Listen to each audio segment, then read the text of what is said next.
all the way from England.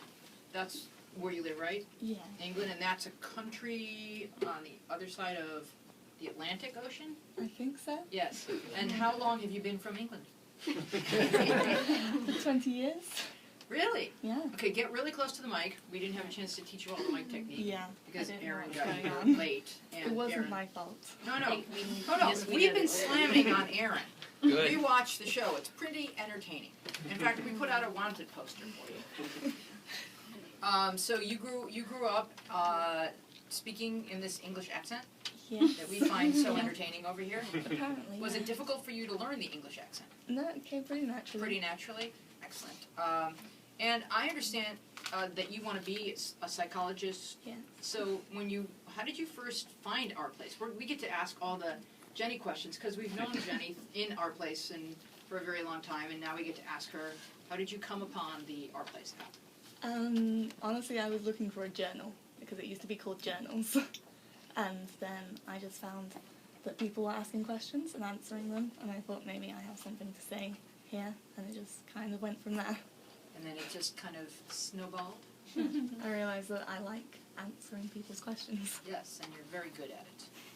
And then we gave you your own column how long ago? About a year ago, I think, just over a year.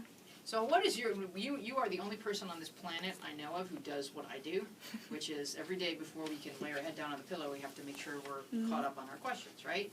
So what's your routine like? I answer quite a lot before I get out of bed because in my time zone, a lot of questions get asked in the night, so when I wake up, there's a bunch. So and you do it I with answer your, them before I get out of bed while I'm having breakfast, and then again before I go to bed, generally. so that you always feel like you're caught up. Yeah. Yeah. Have you ever gotten one where you're just like, I don't know. A lot. Yeah. I've had a few of them this week, and it's taken me a while to catch up on them. Yeah. And sometimes I find like if I get up and like just walk around, the idea of what I need to say will come to me, and by the time I get back to my computer, I'll have some sort of sense of the best way to handle it, or I'll have like this epiphany, like, oh, wisdom, and and you know, it could be something quite different than I've ever said before, because I often feel like I've said everything that there possibly is to say to young people. There's not one concept I haven't attempted to convey, and then there'll be a question that's just like, wow, that's the first time.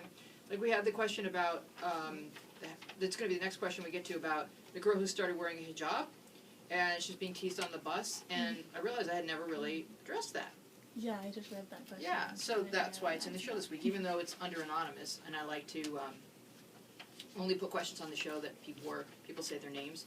But this question was so specifically interesting to me because it had to do with, as I was sort of blogging about it, I looked up the term race bullying, because that term popped into my head, and it turns out that is an actual thing.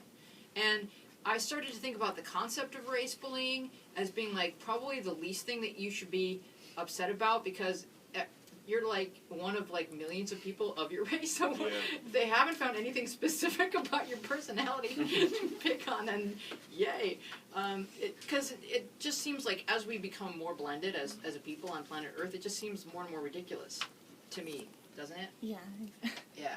So here in America, or at least here in Los Angeles, there's like a lot of different people. Do you come from a land or a part of England where there's lots of different races, or Yeah, so I who mean, tends in the cities, it's pretty multicultural, I think. It seems like it. How about at university where you go? Yeah, probably not as much, to be honest. More British people? Or Welsh people. I go to uni in Wales University. Oh. So do all Welsh people look like Tom Jones? A lot of them. Oh, interesting. I'd go. Any questions for Jennie? Go ahead, Brody. Was it hard to adjust to having your own column and answering that many questions? Yeah, it was, because I have to answer every question in my column rather than just pick and choose from the app what I like to answer. So then it takes longer to answer questions because I'm answering things that I might avoid normally because I have no idea what to say. Yeah, it is hard. Like when you're just in the app, you can say, well, I have an answer for this, I don't have an answer for that, and just answer the one that you have an answer for. But when you have a column called Ask Jennie, you don't really want to leave one empty. But one of the big problems she has is other people answering for Jennie, and then... They're pretty good now, actually. They've been really good lately. Yeah. Yeah. Will. So just want to get into the grassroots of this all. Like, how did you come about the app? How did you find it? She was Googling, she was looking for a journal. Yeah. And Yeah. journals, yeah.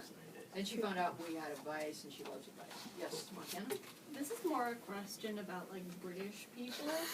I've had a lot of them this week. Okay, so like we're really, really interested by like in America about like British accents.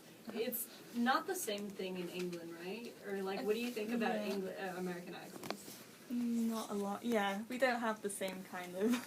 You're not fixated with us? No, The way we are with you? Okay. It might be That's more sad to normal me. for us because we watch so many films with American accents in. Okay. So they're just, it's normal. Because really. this year in my school, we had like 2 British people, and every time they talk, like everybody just freaks out. Yeah. You know what the cutest thing ever is? The little 4-year-olds with a Yes. British accent. I see those no, all the those time are at so my work. Like, who taught you how to speak this way? It's so adorable. I know.